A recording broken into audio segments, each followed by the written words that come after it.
नमस्कार। सबसे बड़ा सवाल में आपका स्वागत है। मैं हूं आपके साथ वक्ता।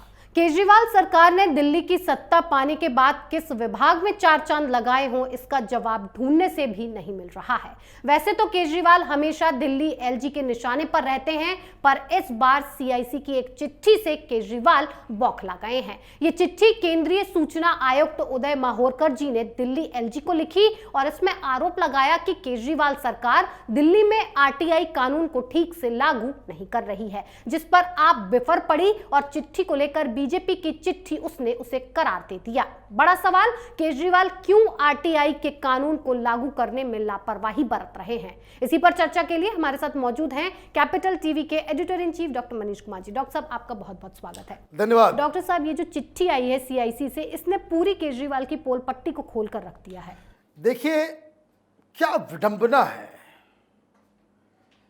हिंदुस्तान के इस नटवर लाल को मैगसेसे अवार्ड दिया गया किस चीज के लिए? कि आरटीआई एक्टिविस्ट है। मतलब ये कि ये सूचना का सिपाही बनकर पूरी दुनिया को बेवकूफ बनाया जी। मैगसेसे अवार्ड भी लिया, फोर्ड फाउंडेशन से पैसे भी उठाए और कई सारे कारनामे किए, लेकिन खुद जब ये सरकार में आता है तो आरटीआई के लिए लोग दर दर की ठोकरें खाते रहते हैं जी। लेकिन केजरीवाल की सरकार अदर कुछ न कुछ बहाना करके वो इंफॉर्मेशन नहीं देती, देती भी है तो आधी अधूरी जी। और कुछ केसेस तो ऐसे भी आए हैं कि जिसमें गलत जानकारी दी गई।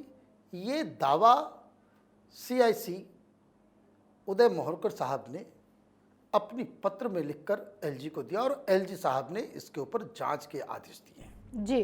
और ये विवाद जब शुरू हुआ तो केजरीवाल की जो आदत है कि ये भाजपा के हैं तो ये हैं, तो हर किसी संवैधानिक इंस्टीट्यूशन के ऊपर सुप्रीम कोर्ट से गलत फैसला आ जाएगा कि देखिए जी सब मिले हुए हैं जी। इलेक्शन कमीशन में आपको कुछ नहीं मिलता, भाई देखिए सब मिले हुए हैं जी।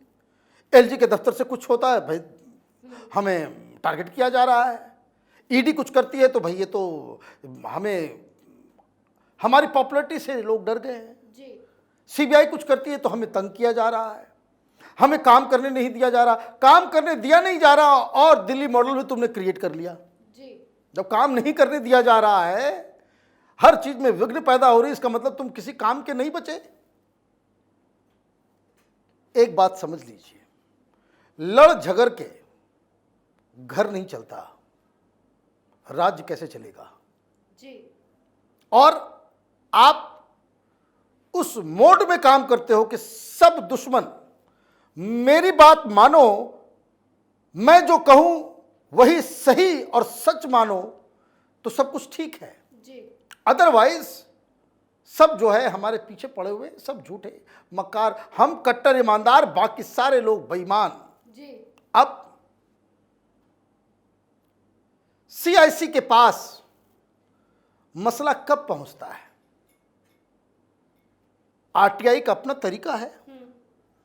आप किसी विभाग से जानकारी मांगते हैं, आपको जानकारी मिल जाएगी जी। जानकारी नहीं मिलती है तब लोग इंफॉर्मेशन कमीशन का दरवाजा खटखटाते हैं जी। और मैं आपको बता दूं, जब से ये विवाद शुरू हुआ, सिर्फ कैपिटल टीवी को उन्होंने, उदय माहोरकर साहब ने एक डिटेल इंटरव्यू दी जी। कल शाम हम लोगों ने 6 बजे के आसपास उसे लगाया है, आप उसको जरूर देखिए कि किस तरीके से एक कॉन्स्टिट्यूशनल पोजीशन पे बैठा हुआ शख्स अपने आप को डिफेंड कर रहा है। और ये केजरीवाल की तरह अब शब्दों का इस्तेमाल नहीं, इधर उधर की बातें नहीं, उन्होंने कई सारे एग्जाम्पल्स दिए। भाई 24 करोड़ रुपए आप खर्च करते हो मौलवी मौलानाओं को तनख्वाह देने में, किस लिए? कुरान पढ़ाता है वो। सेक्युलरिज्म इन लोगों की कितनी गर्त में गिरी हुई है वोट बैंक पॉलिटिक्स की वजह से। लेकिन एक शख्स, वो भी मुस्लिम आरटीआई एक्टिविस्ट, वो कुछ जानकारियां लेना चाहता है एक उर्दू स्कूल के बारे में। मालूम चल रहा है कि उसके बारे में आप जानकारी नहीं दे रहे। क्यों? क्योंकि वहां कोई व्यवस्था ही नहीं है। ऐसे स्कूल जिसके पास सीबीएसई बोर्ड का कोई सर्टिफिकेशन नहीं है, स्कूल चल रहा है, प्रिंसिपल नहीं है, वाइस प्रिंसिपल है वहां पे। तो वैसी जानकारियां जिससे इनके एजुकेशन मॉडल का पोल पट्टी खुल जाएगा, तो वो जानकारी नहीं देते। जहां जहां घोटाला, तो घोटाले का अब कोई मामला केस चल रहा है, कोर्ट के पास आप जाते हैं, पूछा जाएगा कि भाई ये कहां आपके पास, इसके पास के खिलाफ सबूत क्या है, आप जो दावा कर रहे हो। तो आदमी क्या करता है? आदमी आरटीआई का इस्तेमाल करता है, इंफॉर्मेशन लेता है और वो इंफॉर्मेशन कोर्ट में जाकर के देगा। आप क्या कर रहे हो? किसी के पास आपके घोटाले का कोई सबूत ना रहे, इसलिए आपने अपने अधिकारियों, अपने डिपार्टमेंट से कह दिया कि इंफॉर्मेशन ही मत दो।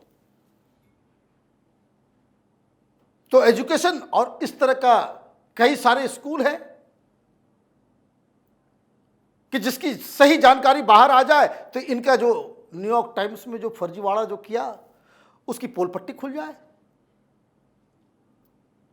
एक और मसला सामने आया कि जितने भी प्राइवेट हॉस्पिटल्स होते हैं उनको जमीनें सस्ते कीमत पर मिलती है। ठीक है, क्यों दिया जाता है? वो इसलिए दिया जाता है कि उनको कुछ इकोनॉमिकली बैकवर्ड सेक्शन के लिए आपको इलाज फ्री में करना होगा, रियायत देनी होगी, तब आपको वो लाइसेंस मिलेगा, तब यू आर लायबल फॉर जमीन कम दाम में। दिल्ली में प्राइवेट स्कूल्स, प्राइवेट हॉस्पिटल्स चल रहे हैं। अब उसमें कुछ लोगों ने ये जानकारी मांगी कि मुझे बताओ कि आप तो कहते हो कि मोहल्ला क्लिनिक और ये और वो सारा कुछ, प्राइवेट हॉस्पिटल्स को आपने खुली छूट क्यों दे रखी है? क्या मिली भगत है? क्योंकि आरटीआई एक्टिविस्ट ने ये जानकारी मांगने की कोशिश की कि दिल्ली में जो हॉस्पिटल्स हैं उनका ये दायित्व है, ये करार है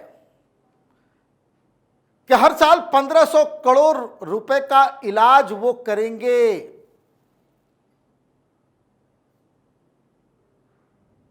और ये लोग करते ही नहीं है। भाई आपने, सरकार ने जमीन दी, जमीन तो जनता का है, आप उसको कम कीमत पे, रियायत दर पे आप उसको जमीन अलॉट इसलिए कर रहे हो, लाइसेंस इसलिए दे रहे हो कि वो गरीबों की भी सेवा करे। और आप इकोनॉमिकली बैकवर्ड सेक्शन को जो है, आप जो करार के मुताबिक है, तो इसकी जानकारी मांगी जाती है तो नहीं दी जाती है। इसका मतलब साफ है, इसका मतलब बिल्कुल साफ है कि भाई आपके और ये प्राइवेट हॉस्पिटल्स के बीच में ये मिली भगत है। ये 1500 करोड़ रुपए की जो बचत हो रही है प्राइवेट हॉस्पिटल्स को, तो उसमें तुम्हारी क्या हिस्सेदारी है? तो भाई इंफॉर्मेशन ये बाहर आएगा तो ये इनका जो मेडिकल सेवाओं का जो मॉडल है उसकी भी पोल पट्टी खुल जाएगी। तो कहने का मतलब यह है कि इस तरह के तमाम, आप उस वीडियो को देखिएगा, कई सारे इस तरह के केसेस जो हैं, मोहरकर साहब ने बताया कि भाई मैं तो कॉन्स्टिट्यूशन माने आदमी हूं, संवैधानिक पोस्ट पे बैठा हुआ हूं, मैं तो केजरीवाल के स्तर पे जाकर के पॉलिटिकल आक्षेप नहीं लगा सकता, लेकिन उन्होंने सारी हकीकत बता दी। तो जो बातें समझ में आ रही है वो यही कि ये घोटाला तो करता है, घोटाला कर रहा है, लेकिन घोटाला किसी भी तरीके से बाहर ना आए उसके लिए इसने ये रूट बना लिया है कि इंफॉर्मेशन ही मत दो। तो डॉक्टर साहब, जब इतनी सारी जानकारियां बाहर आ गई हैं तो केजरीवाल पर कोई तगड़ा एक्शन होगा क्या, नहीं होगा? देखिए भाई, तगड़ा एक्शन क्या होगा? ये व्यक्ति के पास, इस व्यक्ति के पास तो कोई जिम्मेदारी है नहीं। ये दुनिया का अकेला इस तरह का हेड ऑफ द गवर्नमेंट होगा जिसके पास कोई मिनिस्ट्री नहीं। जी। भाई शराब घोटाला हो रहा है, फंसेगा सिसोदिया। कोई और घोटाला हो रहा है, फंसेगा गोपाल राय। कोई और घोटाला हो रहा है, फंसेगा सत्येंद्र जैन। कोई और घोटाला हो रहा है, फंसेगा कोई और। अपने हाथ में इसने कुछ नहीं ले रखा है और झूठों की झड़ी जो है लगाने का। तो ये केजरीवाल की हकीकत है। जी। जो आज बोलेगा वो कल उससे मुकर जाएगा, जो कल बोलेगा उससे। अभी देखिए, किसी से पूछ लीजिए कि भाई यमुना की सफाई में कितने पैसे इसने अब तक खत्म कर दिए। 8 साल हो गए, हर साल 2014-15 से ही बोल रहा है अगले साल यमुना में हम आपको डुबकी दिलवाएंगे। जी। फिर 1 साल बीत जाता, फिर कहता है भाई अगले साल यमुना में डुबकी दिलवाएंगे, उसको टेम्स रिवर की तरह साफ कर देंगे। 17 चला जाता है तो 18 में आकर के फिर कहता है कि नहीं नहीं नहीं इस बार कर देंगे। 18 चला जाता है, 19 में फिर वही डायलॉग। तो इस तरीके से ये इसकी आदत है। लेकिन कोई ये पूछता नहीं कि भाई इस दौरान जो तुम घोषणाएं कर रहे हो, जी, कितना माल मुद्रा खर्च हो रहा है, कितना पैसा खर्च हो रहा है, यमुना में कितने पैसे तुमने बहा दिए। बहाए क्या? जब सफाई नहीं हुई तो पैसा आपने लॉट कर दिया, माल खा गए। और सिर्फ इतना ही नहीं है, सीएजी कई सारे सवालों के ऊपर वो कर चुका है कि भाई आप ठीक से ऑडिट भी नहीं करवाते। ऑडिट में भी पकड़ा से जा सकता है कि जो घोटाला कहां क्या हो रहा है, आप ऑडिट भी नहीं करने देते। अभी जो बिजली घोटाला में तो अजीबोगरीब स्थिति सामने आ गई। और वो स्थिति यह है कि सरकारी बैंक अकाउंट में लोग बिल पे नहीं कर रहे हैं, निजी खाते में खाते का नंबर दे दिया गया, पैसा लोग जो है उसमें डाल रहे हैं। जी। तो ये इस तरह की चीजें। भाई पावर डिस्ट्रीब्यूशन कंपनी के साथ आपका क्या साठगांठ है? डिस्कॉम में एक कंपनी अनिल अंबानी की भी है, उसके साथ तुम्हारी क्या साठगांठ है? तो होता यह है कि हर डिपार्टमेंट में, चाहे वो राजस्व हो, चाहे वो ट्रांसपोर्ट हो, चाहे वो बिजली हो, चाहे वो पानी हो, हर विभाग में घोटाला चल रहा है। घोटाला सामने ना आए तो इंफॉर्मेशन के ऊपर ही ब्लॉक कर दो। कहने का मतलब ये कि जो आरटीआई एक्टिविस्ट, जिसे कभी मेगासेसे से अवार्ड मिला कि ये सच के सिपाही हैं, ये भ्रष्टाचार का जो है वो सेंटर बन गया। जी। और इंफॉर्मेशन लीक ना हो, आरटीआई कानून को ताक पर रख दिया। इसी बात की जांच है, इसी बात का सब कुछ है खेला। तो अब देखिए, एलजी साहब ने चीफ सेक्रेटरी को लिखा है, अब इस पे कुछ कार्रवाई हो, और होना भी चाहिए। कम से कम कार्रवाई ना हो तो देश की जनता को मालूम होना चाहिए। लेकिन इतना शातिर है ये कि ये सवाल जो हम लोग उठा रहे हैं, हर टीवी चैनल पे डिबेट होना चाहिए, लेकिन टीवी मालिकों को इसने पैसे दे रखे हैं। जी। तो किसी का कैमरा न गंदे पानी में जाता है दिल्ली के, न खराब स्कूल की तरफ खुलता है, न खराब हॉस्पिटल की तरफ खुलता है। जितनी अव्यवस्था है, आपने देखा कि कभी किसी चैनल ने ये काम किया? आप केजरीवाल से पहले शीला दीक्षित के समय ये सड़क खराब है तो ये खराब है, तो वो नहीं जल रहा, वो नहीं हो रहा, बिजली दिक्कत, ये दिक्कत, इस तरह की खबरें आती थी, इन्वेस्टिगेटिव रिपोर्टिंग होती थी। अब यहां ये व्यक्ति कह रहा है कि हमने प्राइवेट स्कूल से बेहतर बना दिया स्कूलों को। कभी किसी टेलीविजन चैनल पे आपने देखा कि स्कूल की स्थिति क्या है? इसके ऊपर कोई खुफिया कैमरा लेकर के दिल्ली के स्कूलों में जाता है। सबको मालूम है कि वो झूठ बोल रहा है, फरेब कर रहा है, झांसा दे रहा है, लेकिन फिर भी कोई ये काम करता नहीं है। क्यों? क्योंकि फिर ये ऐड बंद कर देगा। तो ये उसका मॉडस ऑपरेंडी है। देश को इस तरह के नेताओं को जानना समझना जरूरी है। जी डॉक्टर साहब, बहुत बहुत धन्यवाद इतनी जानकारी के लिए। धन्यवाद। केजरीवाल अपनी भ्रष्टता को छुपाने की लाख कोशिशें कर रहे थे। जो भी उनका पोल खोलने के लिए सबूत पेश करता था, केजरीवाल की पार्टी उसी पर उल्टा आरोप मढ़ देती थी। दिल्ली एलजी पर केजरीवाल ने भ्रष्ट होने का आरोप लगा दिया था, लेकिन अब सीआईसी की चिट्ठी ने केजरीवाल की भ्रष्टता का सबूत दिया है कि रेवेन्यू डिपार्टमेंट में 60% मामलों में इनके इंफॉर्मेशन ऑफिस उपस्थित नहीं होते, जनता को जानकारी नहीं देते हैं, महंगी संपत्ति को बेचने में लगे हैं।